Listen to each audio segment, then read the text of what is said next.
किताबें पढ़ने से हमें एकांत में विचार करने की आदत और सच्ची खुशी मिलती है। डॉक्टर सर्वपल्ली राधाकृष्णन जी की स्क्वाड के साथ आज का जीवन धारा पॉडकास्ट की शुरुआत करते हैं। जीवन के हर कदम पर विश्वास जरूरी है।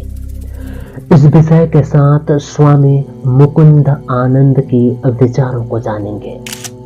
स्वामी जी कहते हैं, विश्वास के बिना कोई नहीं रह सकता। ये मानव व्यक्तित्व का अविभाज्य पहलू है।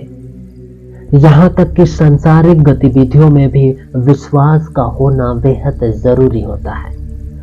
इसे हम उदाहरण के तौर पर समझते हैं।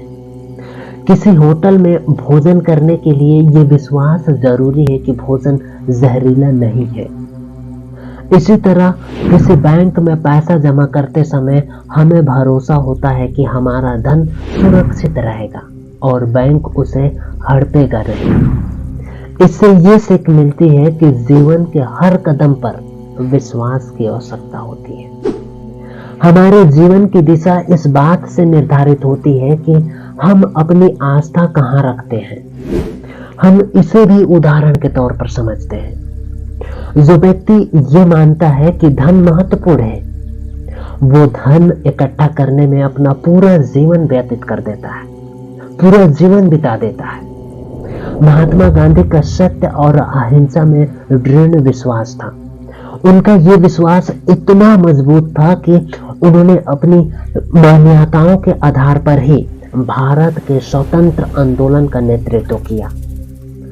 इसी प्रकार जो लोग भागवत प्राप्ति के सर्वोपरि लक्ष्य में गहरी आस्था रखते हैं, वो ईश्वर की खोज में अपने भौतिक जीवन का त्याग कर देते हैं। इस प्रकार हमारा विश्वास हमारे जीवन की दिशा को परिभाषित करता है। आस्था विभिन्न माध्यमों में उत्पन्न होती है।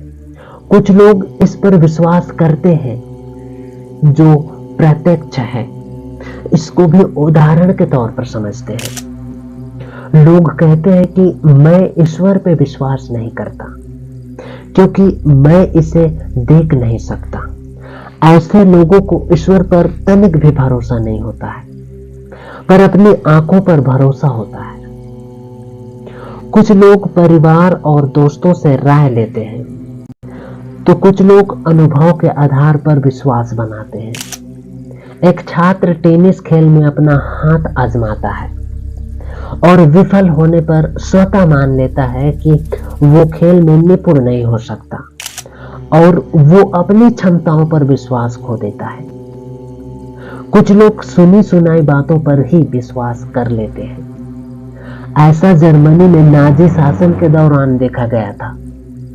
उन्होंने राष्ट्र को घोर असत्य पर विश्वास करने के लिए षड्यंत्र रचा और परिणाम फलस्वरूप उन्हें द्वितीय विश्व युद्ध का सामना करना पड़ा। ऊपर जितने भी उदाहरण मैंने बताया, सभी स्रोतों में अपनी अपनी कमियां हैं क्योंकि इनमें त्रुटियां होने की भावना है।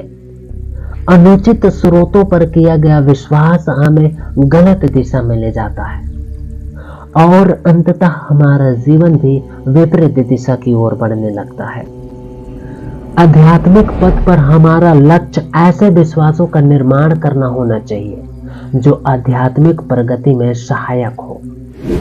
तो हम ऐसे उचित विश्वासों का कैसे पोषण करें जो हमारे लिए कल्याणकारी हो और हमें ईश्वर की ओर ले जाए। हालांकि अपने गुरु में आस्था रखने के संबंध में सावधानी बरतने की सलाह भी दी जाती है। हमें अंधविश्वास नहीं करना चाहिए। इससे पहले कि हम किसी गुरु पर भरोसा करें, हमें ये पुष्टि करनी चाहिए कि उन्हें परम सत्य का ज्ञान हो गया है। एक बार पुष्टि हो जाने पर हम उसकी बातों पर निर्विवाद विश्वास कर सकते हैं क्योंकि वो त्रुटि रहित होता है। सच्चा जीवन और ऊंची लक्ष्य की आत्म उन्नति का एकमात्र साधन है। यदि मनुष्य का लक्ष्य ऊंचा है किंतु नियत साफ नहीं है और न ही साधन ही ठीक है, तो लक्ष्य की प्राप्ति नहीं होगी। इसको भी उदाहरण से समझिए। मनुष्य करोड़पति बनना चाहे किंतु वो बेच रहा है बाजार में भुने हुए चने। तो करोड़पति का लक्ष्य रखते हुए भी साधनहीन होने के कारण करोड़पति नहीं बन सकता।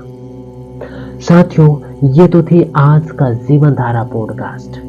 ये पॉडकास्ट आपको कैसे लगी नीचे कमेंट बॉक्स में जरूर कमेंट कीजिए, और ऐसे ही प्रेरणादायक पॉडकास्ट सुनने के लिए जरूर सब्सक्राइब कीजिए मेरा यूट्यूब चैनल हम प्रेरणा को। किसी और इंटरेस्टिंग टॉपिक्स के साथ आपसे फिर मुलाकात होगी।